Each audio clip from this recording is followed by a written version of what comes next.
So, today we are going to discuss a generalized formula.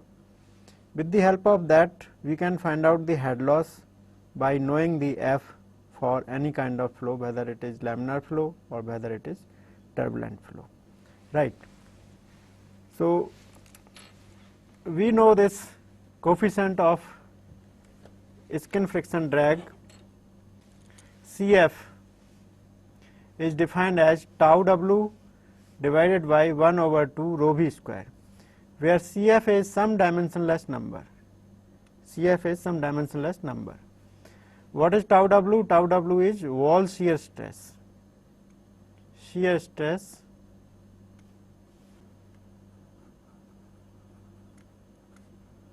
at wall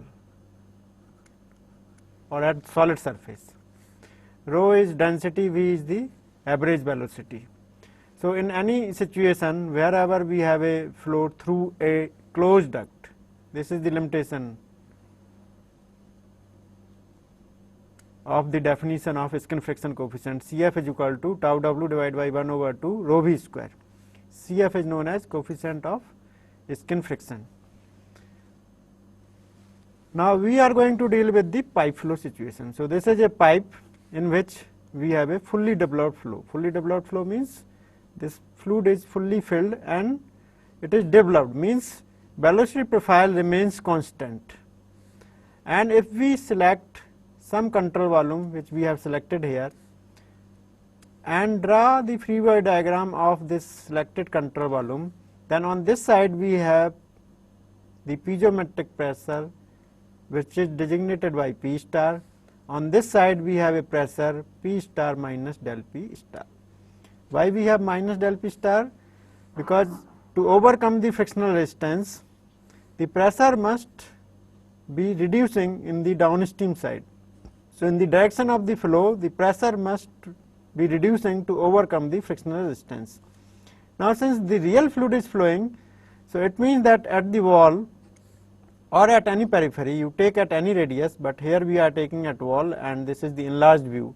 So, basically this surface is in contact with the bottom surface, right. So, at the wall, shear stress will be developed in the direction which will oppose the motion of the fluid.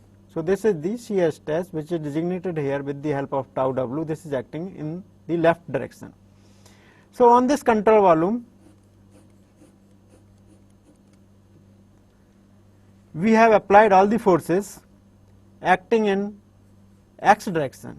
We have neglected the weight etc., because that is acting in a y direction. So, these are the two main forces. One is known as the pressure force acting in x direction, and one is because of the shear stress acting in the negative x direction.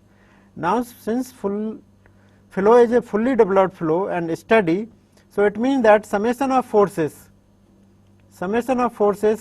in x direction must be equal to 0, right. So, if we have summation of forces in x direction is equal to 0, then equate all the forces. So, on this side we have a P star, on this side we have P star minus del P star, and its direction is in negative x direction and this is acting in positive x direction. We all know that pressure acts in such a manner so that it compresses the fluid. So, if we are selecting this control volume, then this pressure force and this pressure force will act in such a manner so that it compresses the fluid, right. So, that is why it is having this arrow, and this one on this side we are having arrow in the opposite direction, right. So, what is the net force acting in x direction?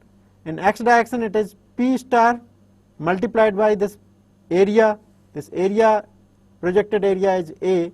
On this side we have the same area, and this force is equal to P star minus del P star multiplied by area. So, what is the net force acting in the x direction? Is equal to this force minus this force. So, it will be equal to minus P minus this. So, minus P star minus this. So, this will become plus, this P star will be cancelled, and net force will be equal to del P star multiplied by area.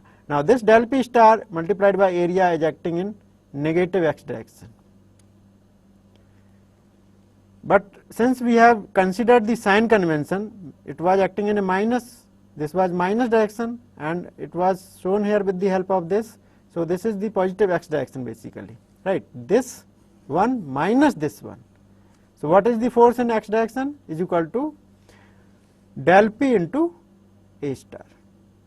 So this is the force in x direction. Now this force in x direction plus force in x direction due to the shear stress. The force due to the shear stress is acting in negative x direction. So minus tau W multiplied by shear area. What is the shear area? If perimeter, if it is not circular pipe, it may be having any kind of shape, because this formula which we are going to develop, this can be applied to any fully developed flow having any cross sectional area. It may be the circular one, it may be the triangular one, or any other shape. Like in case of most of the pipe flow problem, we have a circular, but in many air conditioning system we have a triangular systems, right? So perimeter is S multiplied by length L. This is the shear area multiplied by tau W, right? This is the force due to shear stress at the wall. So this is acting in negative x direction. So this minus this is equal to 0, and ultimately this equation, which is developed with the help of concept of summation of Fx is equal to 0 for this control volume, can be written in the form of this equation, which is known as tau W is equal to del P star multiplied by area divided by perimeter multiplied by length, right?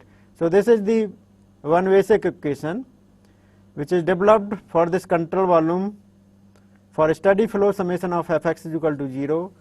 Then we consider the pressure force and shear force, and we can write this equation, right? Here we have del P star. Star means piezometric pressure. So it means that if we have a horizontal plane, a horizontal pipe or horizontal duct, then this P star will be equal to P, means pressure. But if it is inclined one, if it is inclined, even then we have pressure at these 2 points. In that case, this potential head also comes into picture. So that's why we know that P over Z, what is the term P over rho G plus Z? This is known as piezometric head, right? P over rho G plus Z, which is measured with the help of piezometric tube, is known as piezometric head, right? So please keep this equation in mind. Tau W is equal to del P star multiplied by area divided by perimeter into length.